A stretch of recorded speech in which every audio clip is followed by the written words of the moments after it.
I'm Quentin from Hungry Hollow Customs. I'm going to share some details and some design aspects of the Mustang for you.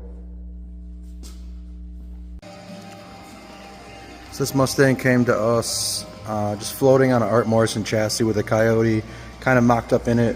The wheelbase wasn't set right. Nothing was really set right on the car. There were no floors, no firewall. I did previously make a video with installing the floors and all that stuff in the firewall.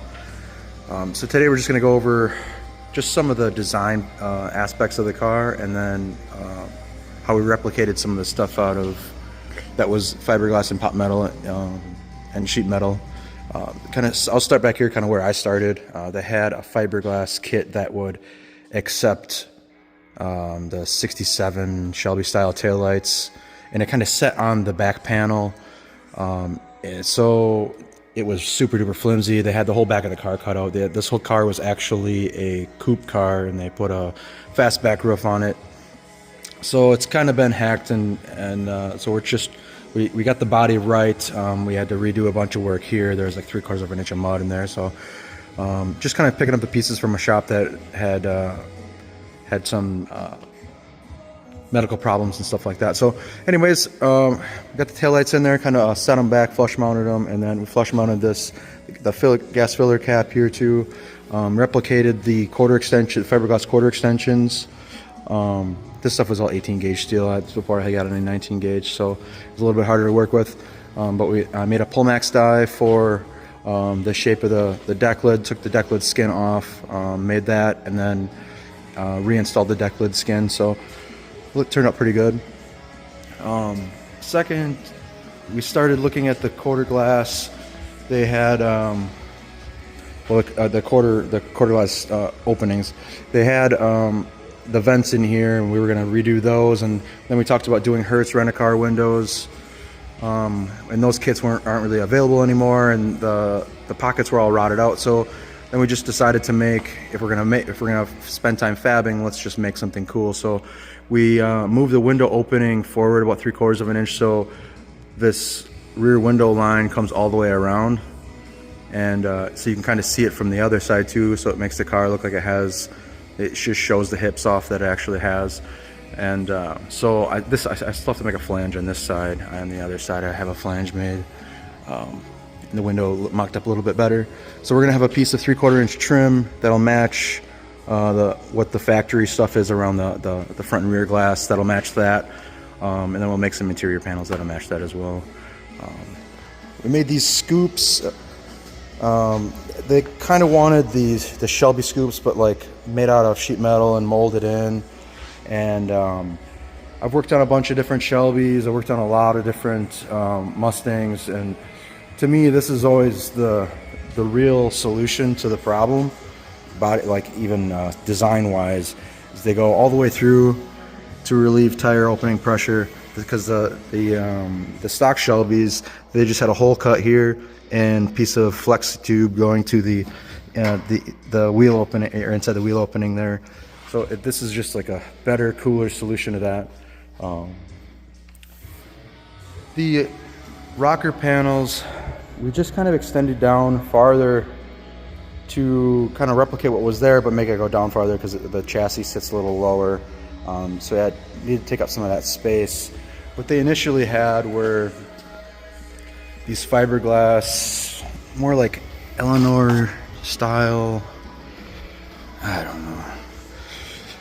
Just there's no other shape on the car. There's no other shape on the car that's that big, round, and bubbly. So to me, if we're gonna be making something permanent, let's make it fit the car. So basically,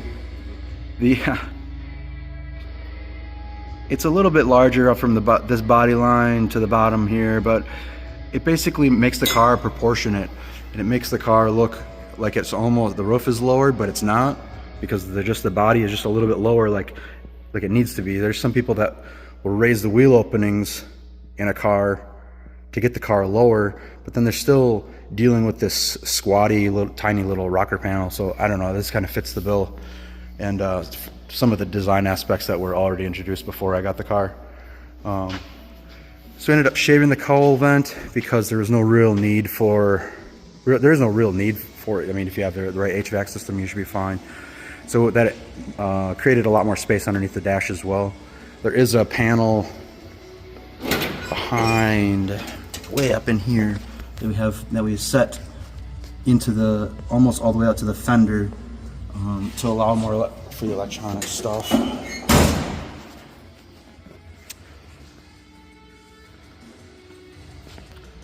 So I don't have these finished yet, but these go to the backside of the radiator.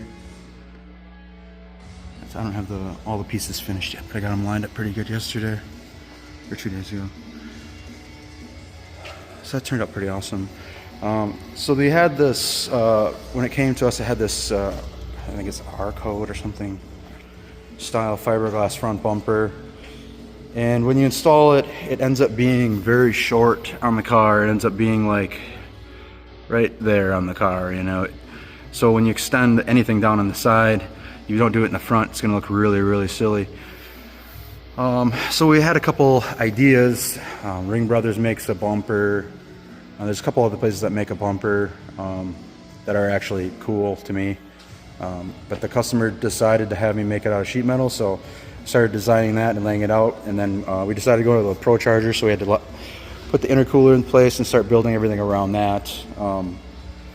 So in terms of when we're making that, there's a design change that was made to get rid of this pot metal stuff that never really fits, and it always kind of looks, I don't know, there's a lot of lines that it introduces and it looks like shit to me on a lot of these Mustangs. I mean, they just never really fit it. So there's some things that we did, like there's that body line on the bottom that we aced that, so we go straight into the ditch with that piece of sheet metal, and it just makes it look a lot smoother, cleaner, and we got rid of the gills on the side, the opening as well, so it makes it look a lot smoother. I can't wait to body work this thing. It's gonna look really awesome. Anyways, so the front bumper design, we tried to keep the hood lines. I really like how the hood line is very similar, coming all the way down to the bumper on both, just to keep the body looking like it looks like it's supposed to be like that. With the grill opening, since we got rid of the pot metal, we had to redo. The only piece of sheet metal that's stock besides the hood is the outside of this piece here. It does slide. It slides straight on, and there's no you can't see any fasteners or anything, and there's a fastener from the backside. But then you look inside here, and there is a brake ducting that's on this side, and then on this side there's brake ducting and the air cleaner.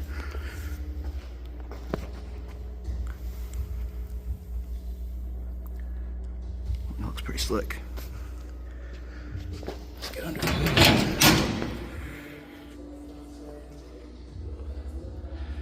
This is the start of my transition through the hood. I just got some gasket material kind of mocked up in there so we can have somewhat of an idea of how it's gonna fit and stuff. So just got to get that tweaked around this month. I just have to install the quarter panel stuff yet, but